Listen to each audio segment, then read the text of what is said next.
This is Extra Paycheck Podcast, episode number 110.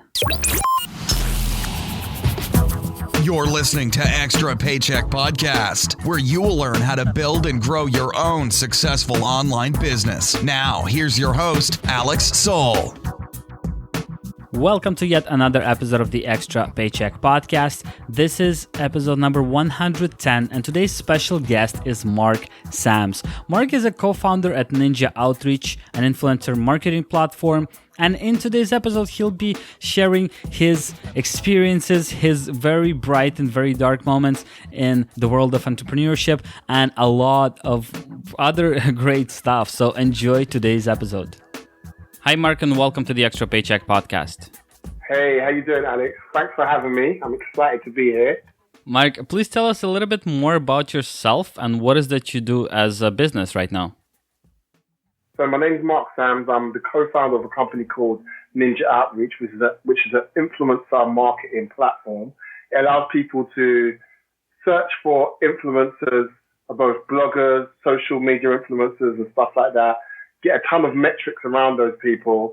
It allows them to also create outreach messages, reach out to them, and then manage the process within an outreach CRM. Mm-hmm. So that's pretty much who we are and what we do. Awesome. And Mark, for people who aren't aware of this whole outreach thing, could you please explain why is it useful and why people need to do that? Definitely. Like, I think as anybody who starts to build a business, I'd say the majority of people that start to build a business will start to realize that outreach is necessary. Whether they use a tool, they do it manually, some form of outreach is necessary because, like, for example, if you run a podcast, you need to outreach to guests to get them onto your show.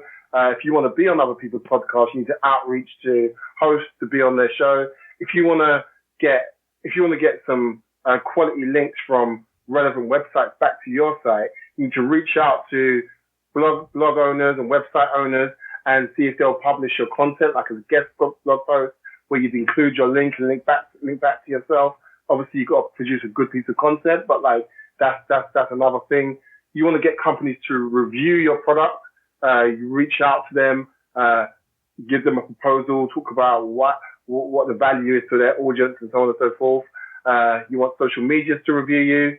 So that is, outreach is all about finding people that basically own your audience or when I say own, they have influence with your audience, I guess. And basically working out ways to collaborate with those people so that you can create like a win-win scenario where you can basically tap into what I call OPT, other people's traffic. That's very interesting, and it is helpful, especially for marketing online. And Mark, how does Ninja Outreach help with this very process? So Ninja Outreach is a tool that allows you to streamline the process of outreach. So outreach was happening before there were any softwares involved. Like you can get an Excel sheet or a Google spreadsheet. You can run searches in Google, and you can go and start putting an outreach campaign together. Now, don't get me wrong, that's very manual, very tedious, and very time consuming. What Ninja Outreach does is it allows you to run that same search, but get the information 10 times quicker, get all the information you need, like how much traffic the website gets, what the contact details of those people are, like what their social influence is, who's been sharing articles from that website. Different metrics that allows you to make snapshot decisions as to who you want to reach out to, who you want to work with. So Ninja Outreach streamlines the process of outreach for you and just allows you to manage it from one sort of easy and convenient dashboard. Mm-hmm. Thanks for sharing that. And Mark, I had David Schneider, the co-founder of Ninja Outreach, on this very podcast a long time ago. It was episode number 34, and it was in November 2016. 15. So that was episode 13, December the 15th. Where are we now? What episode are we on now? It was episode 34. It was November 2015. not 16. Wow. And now we're episode number 110, I believe. In 2017. Yeah, so it's been like a year and a half since he was on the podcast.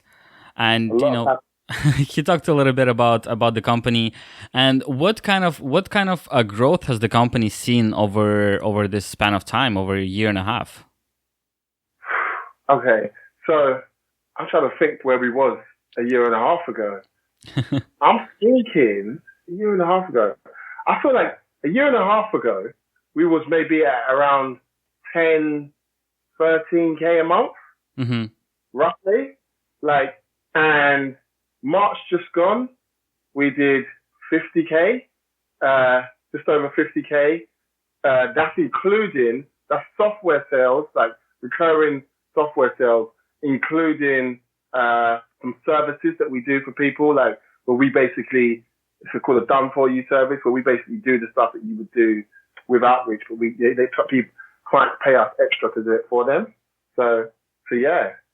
So March just gone, we did just over 50K, and we're on track to probably beat that this month. Mm-hmm. That's really awesome, Mark. And I guess you guys are probably be passing that 1 million a year mark rather soon, I think. Yeah. Oh, Dave told you about that goal, yeah? So the goal is by the end of this year to get to what we call $1 million annual recurring revenue, which is about 83,000 and some change a month. Mm-hmm. Yeah. So we want to get there by the end of this year. We're on track. Like, we need to grow at 15% every single month. We're on track to do it. I think we're going to do it. I believe it's going to be heavily to do with not just the software sales as well. Like, I feel like new services that we've started to identify due to customer demands and stuff like that through services and stuff like that, I think are going to very much contribute to us achieving that goal as well. Mm-hmm. Yeah, that sounds really awesome. And I really do wish you the best, and I wish you to achieve that goal.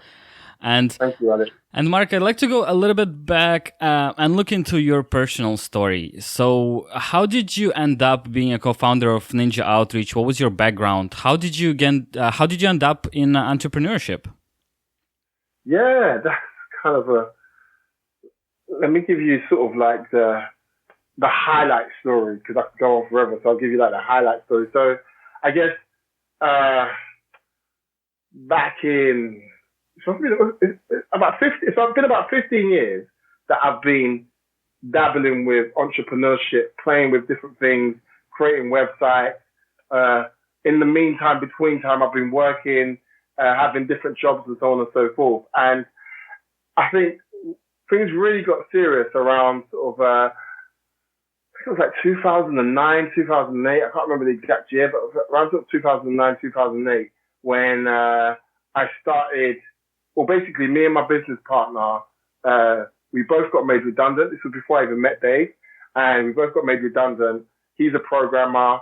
I was in sales, and I was just saying to him, like, over the last year, I generated like over like just under £500,000 over in the UK in sales for the company that I was working for, and they made us redundant because obviously they wasn't managing their money correctly. And it's like, it was annoying, and I was just like, we should just do this ourselves. And he said, yeah, we should. I'll handle the technical side of things, and you bring in the clients and stuff like that. And pretty much that's what we did. And we started doing that. We was doing that for about maybe 6 months to 9 months sort of thing. And then as we're doing that, we're doing lots of different research. I was doing lots of different research, and I kind of like, I got this bug in me that like software, SaaS, like these buzzwords of software and SaaS coming out. And I was like, this is like the new thing. Like people are creating these SaaS platforms and creating really good money and so on and so forth. I'm like, my business partner's a developer. I can sell. Like, let's see if we can create a SaaS product. And we started to put together like some different platforms. We worked on about 3 or 4 different things. Didn't complete anything.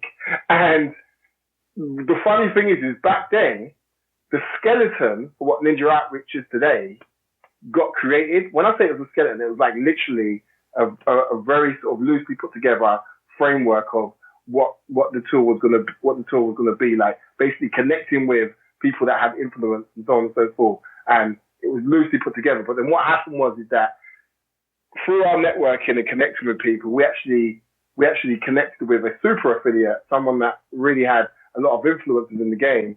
And we started working with him. We created a software that we worked with him with, and we done really well. Like we were selling on webinars when webinars were super, super hot. We were having nights where we were doing like 6 figures in a night. It was absolutely crazy. Like we made some really, really good money. And yeah, like then what happened was that tool that we did create, it was reliant on other platforms, and one of the platforms was actually YouTube.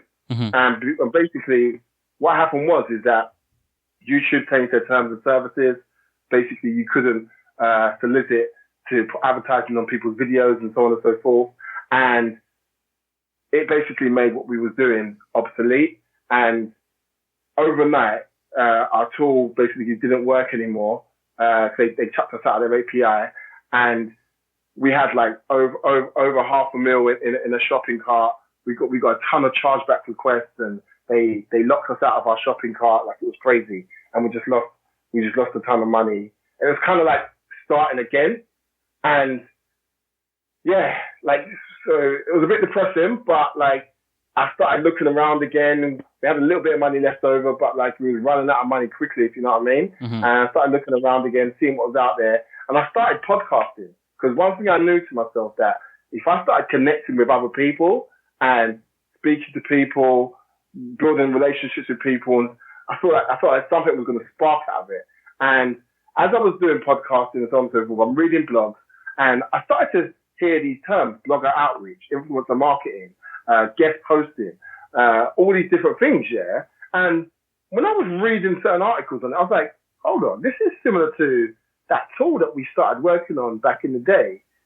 I called my business partner, and I was like, oh, we need to get this tool back up and running. Like, and he was like, oh, that's like on some old technology. I have to recode that from scratch, sort of thing. So he started putting that back together again. As he started to put it back together, I came across Dave. Had no idea what was going to happen, but I came across Dave. I read one of his blog posts, and I thought, oh, this guy's super cool. I like the way he writes content and stuff like that. Let me interview him. And I interviewed him, published his interview. And when I published his interview, I said to him, sorry, it took me a little while to get it up. I said, we've been working on this project to bring out a blogger outreach tool. And he was like, that's crazy. I'm looking to bring out something similar as well. Like, I've been doing the research on it and stuff like that. He goes like, here, he sent me over his research. We started chatting backwards and forwards, and it just become apparent that he was super passionate about this. We were passionate about this. We had the developer in our business partner as well, and I could see that Dave would add a ton of value as well. So I spoke to my business partner. He was like, yeah, let's bring somebody that can add additional value as well, and we just connected up, and that answers your question of how I became a founder and how Ninja Outreach basically formed.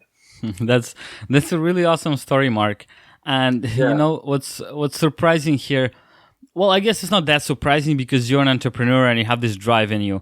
But when you mentioned that, you know, when that first software went down because of YouTube's API, and you had $500,000 of chargebacks, you know, in your cart, and people wanting their money back, which is of course normal. How did you not get down to the point when you were like, you know, screw that, it doesn't work, it's too complicated, I should just go get a sales job and not look into this, software SaaS business ever again? How did you pass that roadblock, and how did you not let it take you down completely?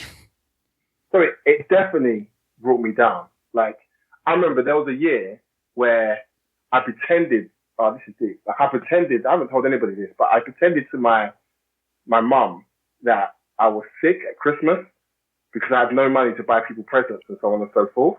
And I literally just stayed in my house over the Christmas period. Like, things did get dark, if you know what I mean. Mm-hmm. So it definitely wasn't. There was times when I could maybe give. I couldn't just about give enough money. I couldn't even give enough money to pay towards my daughter. Do you know what I mean? Yeah. So things were hard, yeah. But I think what kept me going and what stopped me going back and getting a job was because I touched the golden goose. Mm-hmm. Yeah. I'd seen it happen. I'd seen the transactions coming in. I remember when we did a launch on a webinar, like we kept refreshing and we kept seeing like, because the product, the software that we were selling was $1,000. And I remember we kept seeing like $1,000 coming in. It was crazy. And then we also got to spend and use some of that money and stuff like that. Like I'd experienced it. I knew it was real. It was beyond me believing it was real. I knew it was real. And I knew that if you get the right product and you tap into the market right, you can do it. So even though Ninja Outreach was nothing like this software, like we didn't have a super affiliate behind us when we promoted Ninja Outreach. So it didn't just blow up straight away. Literally, we had to fight for everything. Ninja Outreach took like over a year and a half before we even started paying ourselves. Mm-hmm. So, do you know what I mean? So it was still a struggle, but you know when you just know, and it's just like, nah, like if I go back to a job, I'm just going to be just over broke. Like, do you know what I mean? I'm just going to just about survive and so on and so forth. I'd rather sacrifice now. And what do they say? What's that saying? Do what others won't do now and have what others can't have later.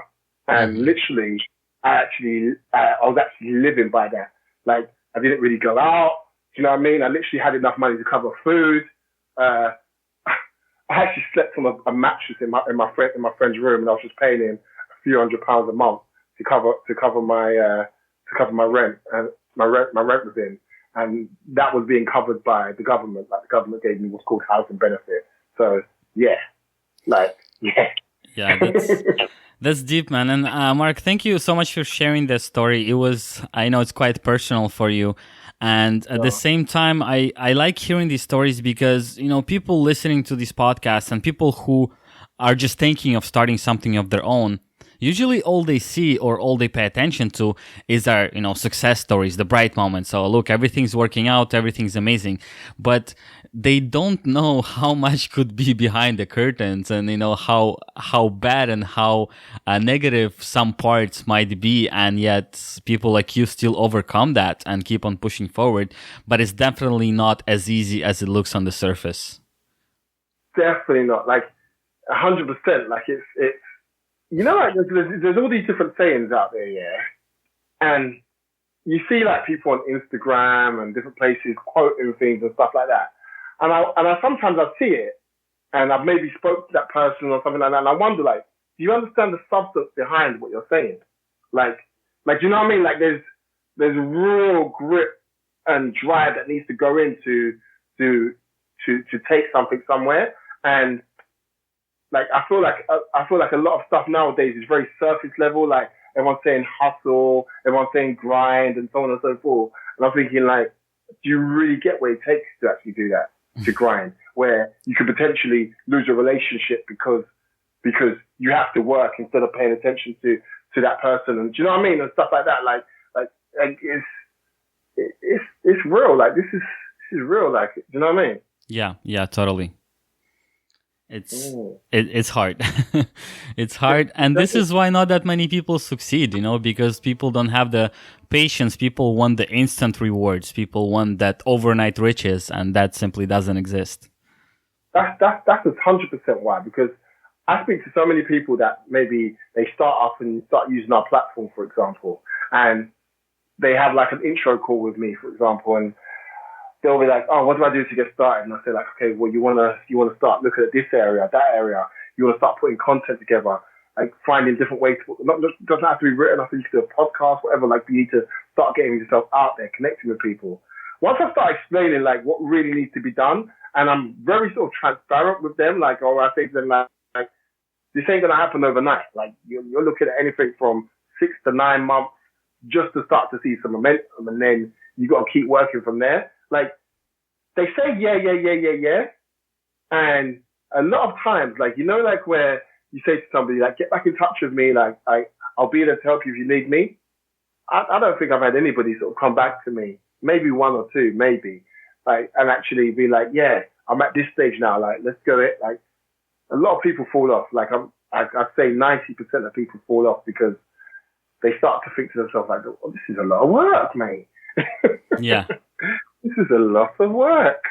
Yeah, that's incredible, and I've had that happen to me so many times when I was just starting online marketing, and I was producing good results for myself, and I had friends asking me to teach them how to do that or to explain how it works, and and when they would hear that there's actually a lot of work that goes into it, they would be like, I know what, never mind. I thought I'd just like sign up to some website and start making a whole bunch of money without doing any work. Yeah, I'm like, they think you're just doing nothing and making money. It's so annoying. Yeah. I love my family and I love my friends as well. But like when they come and they talk to me and they ask me certain things about like starting a business and so on and so forth, like I will talk to them and I'll encourage them and I'll try to inspire them. But like it's very rarely. Like I think I've got one cousin that is actually doing something and actually working away and plugging away at his idea. Mm-hmm. Everybody else that I've spoke to, they've sort of been like, yeah, that sounds all good. I see them at like a family deal or something and be like, oh, what are you doing that? Work came up, this came up, that came up, excuse. And you know what? I don't blame people for that because at the end of the day, I wasn't a perfect entrepreneur. Do you know what I mean? Like I'm not just like, I get caught up in different things and so on and so forth, but something in me is very sort of like aligned to building a business and entrepreneurship. All right, Mark. At this point, I'd like to ask you for some advice, actually, for the listeners. Cool. So let's say people do get access to Ninja Outreach and they look for influencers in their niche, in their industry, and they find some people that they think are a really good fit. And, we might want different things. We might want to ask them to be on our podcast or to share our link, to interview us, to make a video, or to have them in a video, whatever. Like there's so many things we could ask them. But what would be your suggestion to actually get in touch with that person with the least chance of being rejected? So the first thing you got to think about when you're reaching out to somebody is that you're reaching out to somebody likely who has influence, right? So they're probably quite busy. Like they've probably got quite a few different things going on themselves. And they're consistently, whenever they're looking at emails, messages, and so on and so forth, deciding, is this important now or later? If you go into the later bucket, you might never be seen again.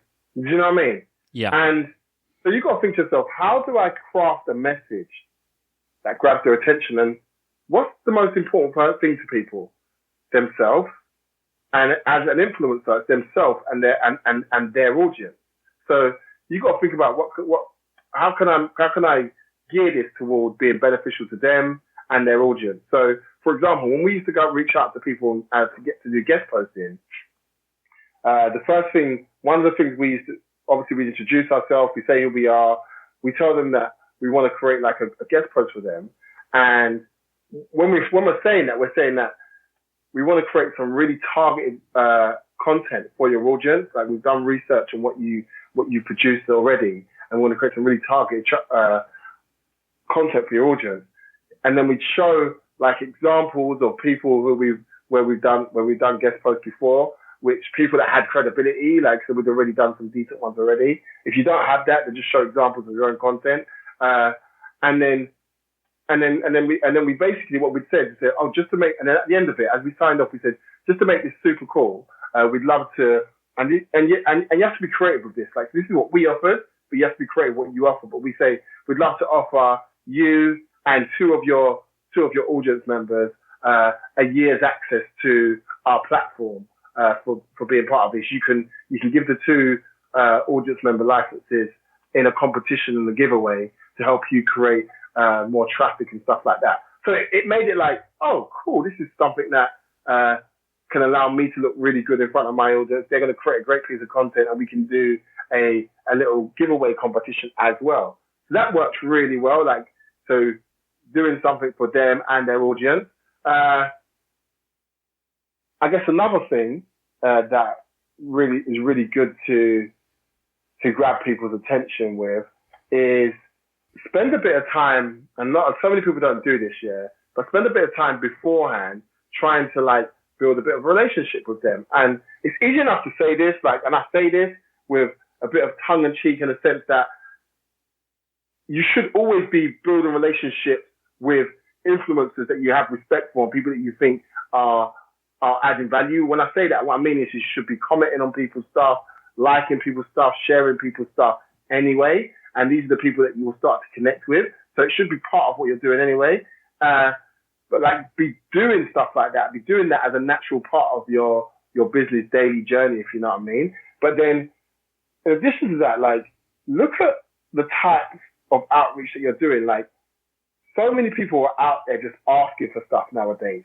And everyone's doing outreach. Everyone's reaching out there asking for different things, yeah? What makes you different? How can you be different?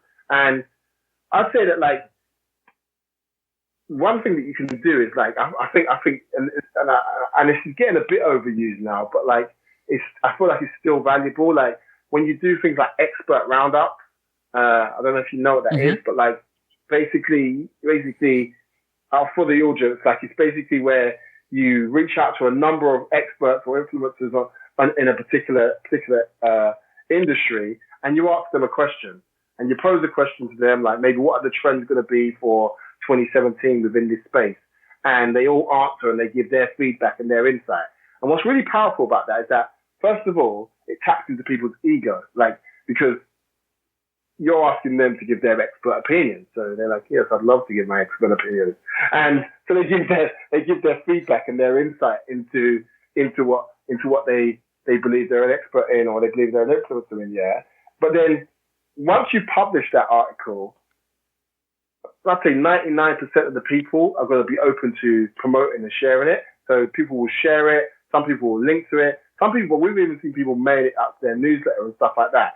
And the post goes really viral. It's a great way to generate a ton of traffic, but also build, and this is the more important part, build a really deeper, intimate relationship with those influencers that you work with, which you can then, a few weeks later, go back out to and potentially collaborate with them, maybe do a guest post with them, or get them to mention you in an article, or have them do a guest post on your site, or get on their podcast, or add them on your podcast. Like, people, they're going to be so much more open to wanting to work with you than if you're just reaching out to them cold. And if you did like something like that with them first of all. So yeah, that's my answer. Sorry it's so long. Yeah, thanks for sharing that. Great ideas, great advice.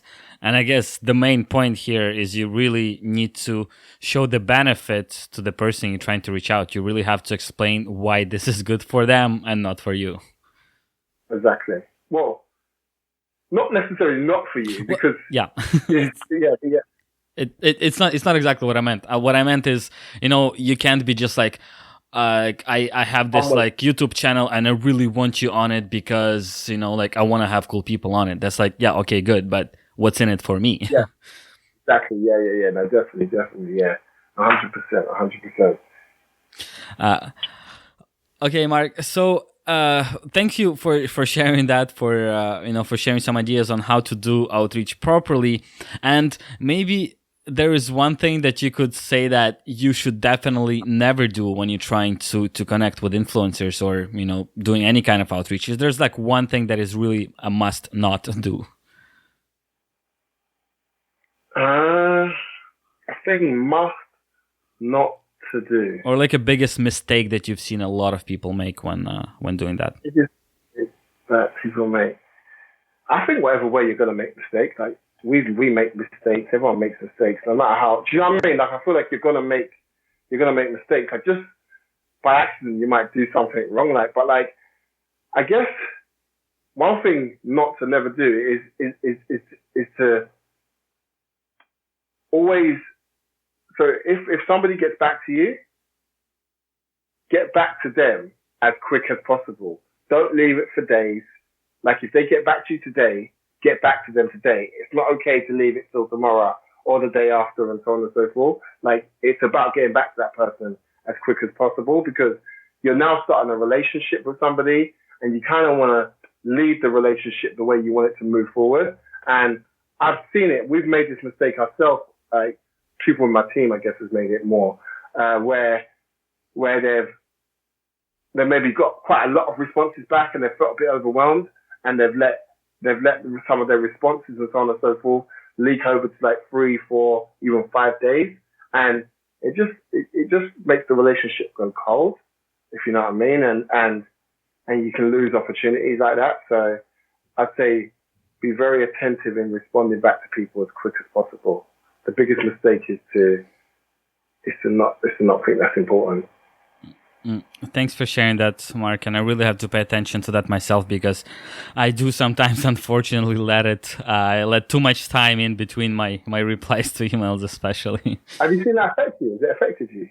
Honestly, I don't think so yet, because most of the time I get people emailing me, asking me for advice, asking me for help, and asking me, to answer some questions. And my problem is that I can't give a one-line answer to a question that requires more than that. So, I'm like, okay, I need to answer that, and that would require me writing like 3 or 4 paragraphs. And I don't want to just, tell a person like, okay, you're doing that wrong, bye-bye. I want to really help them out, and I want to put as many details as I want. And sometimes I just can't. I don't have the time at that very moment to write out this long reply. So I take my time and I reply when I can, but I reply in a lot more detail, let's say.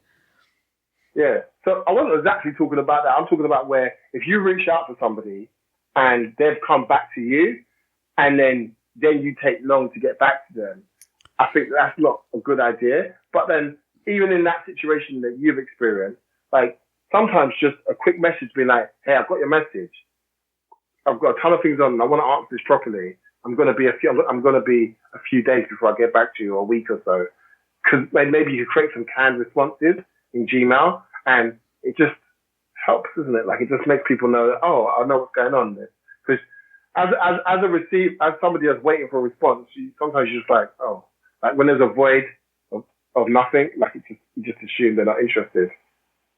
Yeah, okay, got it. And there was a little misunderstanding just before that. So it did happen to me actually that people reached out to me for something, and I did a help to agree with them. Let's say being on their podcast talking about affiliate marketing, and I would reply right away, be like, "Yeah, that sounds awesome. I want to be on your show," and then they would take like 10 to 15 days to finally reply and be like, okay, let's go a little bit back. So I would reply to them like, yeah, I want to be on your show. When should we record? Like, how do we set the date? And they would take like 10 days to get back to me, right? Uh-huh. And when they did, they were like, okay, let's do it in 3 days. And I was like, okay, well, first of all, you took way too long. I had like a week pretty much of free time, and now I don't have that free time. So it affected me from the other side, as you said. When someone took too long to reply, somebody reached out, then I replied to them, and then they took too long to reply back to me. Kind of, I kind of lost the interest in their show because you have the interest, yeah. So that's what I mean. It's like it's important for that person to get back to you quickly. Do you know what I mean? So that they can. Yeah, because also I guess you remember and like in the moment who they are, and it's kind of like it's moving forward, so you're ready to go, you're ready to take action. Yeah, exactly that. All right, cool. Thanks, Mark, for sharing that. And I have one last question for you here. What would be your biggest, most important advice to beginner entrepreneurs or people who just want to start a business, any kind of a business? What is that one thing that they should pay the most attention to? Beginner advice, someone that's just looking to start a business. It could be like a personal trait. It could be a work trait. It could be pretty much anything. Yeah, no. I'm just trying to think of something that I think would really be valuable to someone that's just starting. Like, I'd say, make sure it's something that you're interested in. I know there's this debate about you don't have to go into something that you're interested in and stuff like that. And basically, I feel like it's based on opinion, but I think you should have an interest and be passionate about what you're doing. My opinion, yeah. I think you should be interested and passionate about what you're doing. In addition to that, just because you're interested and passionate about it doesn't mean that it's necessarily going to make money. So research, do a lot of research the viability, research what competition's already out there, research the audience that's already out there. And this is the thing that a lot of people just won't do. They thought, like, I just want to get a website up, or I just want to do this. Like, spend the time researching, like, spend the time reaching out to other people, your competition's customers. We interviewed 400 people of our competition's customers or people that had reviewed our competition's product before we even started, like before we even like brought out a beta version of our tool, like to give us a ton of insight into what the tool needed to have and so on and so forth. Like put that time in it up front to make sure that you're going to win, if you know what I mean. Like, because it gives you the insight and the clarity of where you're going. And that's super important. So yeah, put in that research, instantly understand the audience that you're trying to go after, and be passionate about what you're trying to go into. Great stuff, Mark. Thank you so much. And before you go, people that want to get in touch with you or find out more about the company, where should they go? So I'm playing about on social media a lot more now. So I'm on Instagram on @MarkSams, which is MarkSamms. I'm on Twitter at Ninja Sams, and I'm on Facebook. Just type in Mark Sams into Facebook. And obviously our website is ninjaoutreach.com. Check out the blog, ninjaoutreach.com/blog. And yeah, that's pretty much it. All right, awesome. I'll be putting that information in the show notes as well for this episode. Mark, thank you so much for sharing your story, your advice, your tips, and thank you for taking your time to be on the show. No worries. As I say, I hope it was helpful. I hope people don't just listen to the information and think, oh, that's cool, that's interesting. They actually take the information and actually do something with it. They actually, when things start to get hard, they think to themselves like, is this something that I really want to do? And they keep going, they push through. Do you know what I mean? They have consistency. I hope they actually do that with their business. Thank you so much for tuning in to this episode of the Extra Paycheck Podcast. As usual, head over to extrapodcast.com/110. This is where I'll be putting up show notes page with all the links and resources mentioned in today's episode. Also, head over to extrapodcast.com/iTunes in order to subscribe to the show through iTunes. If you haven't already, please do leave a rating and a review, which will help the show tremendously. Once again, thanks so much for tuning in, and I'll talk to you next Monday.